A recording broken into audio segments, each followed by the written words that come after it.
Two biggest questions coming into this quarter, earnings and rates. First and foremost, rates before earnings, because that's the way things are progressing. And as we continue to move up in yields, we continue to move lower in stocks. Not that complicated. No, and everything about your Q4 playbook begins with the direction for yields. I do not see any fundamental catalyst in front of us for yields to fall. And I think over the last several days, and certainly in the previous quarter, the equity market is telling you exactly what that playbook should look like. Normally, you think about utilities, you think about real estate. These are safe haven sectors. In Q3, they were both down 10%, Scott. So it's not about being a safe haven. Utilities are down over 5% today alone. Yeah, well, rates up. Why would utilities be up? So high yielding sectors are not advantageous. Right. The only area of the market that I believe you could have a degree of confidence that while rates can stay higher for a sustainable period of time is the mega caps, and it's technology. And we go through the reasoning behind it, whether it's the strength of the balance sheets, whatever it might be.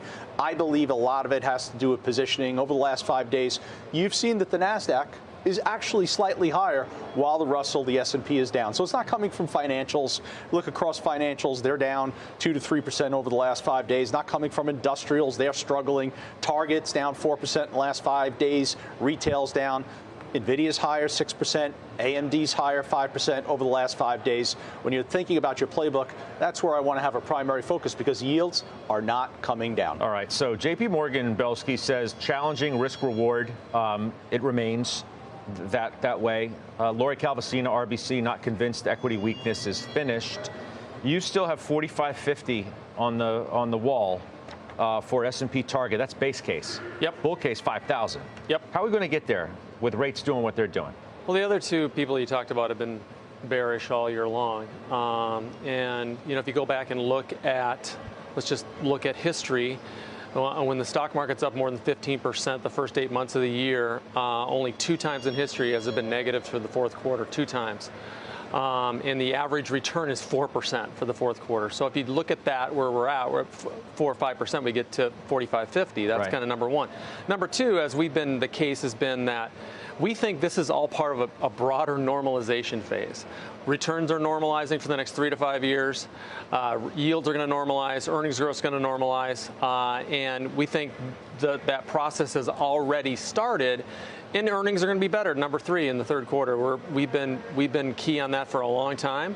And we do think that the big part of the move is already over, but we're hoping that earnings are going to be even better for the fourth quarter to get us to the 50-50. But we're very comfortable with 45.50. You know what else is normalizing? Since if you want to play that game, the Fed's balance sheet, right? That's normalizing to a degree that it hasn't in decades, really. And that, Weiss, seems to be the most profound influence on how some, including your pal David Tepper, are viewing the market from the conversation that I had with him on Friday. And we can throw the quote up that he gave me from our conversation. It's not that complicated, he says. You're just not in QE times anymore. You're in the QT era, a higher rate environment. It can't be the same multiple as before. It's not bad. It's just a different environment. It's not like he's not, overwhelmingly bearish, as you know, but it's sort of a reality check, Weiss, on the kind of environment we're in and what that may mean for stocks relative to where earnings are. And then you have to determine, because of both of those, what the multiple on the market is supposed to be. Right. So I agree with Dave. Or he agrees with me.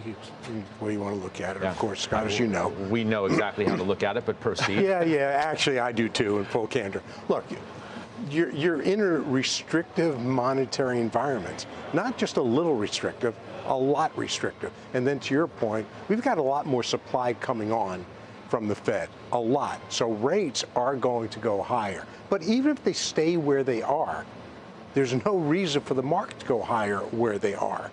So, well, unless earnings come in good. So I was going to get to that. So I don't think they will. This quarter they may, because we've seen this delayed reaction to monetary policy, and maybe that gives you your catalyst, Joe, to take it a little higher. But I think it'll be very short-lived if it does move higher. So let's throw out the calendar. Let's throw in terms of last quarter is going to be a good quarter. October is going to be a good month. You should address Belsky. Let's throw it out because if we address me. I will, because if we just relied on the calendar, you'd be out of a job.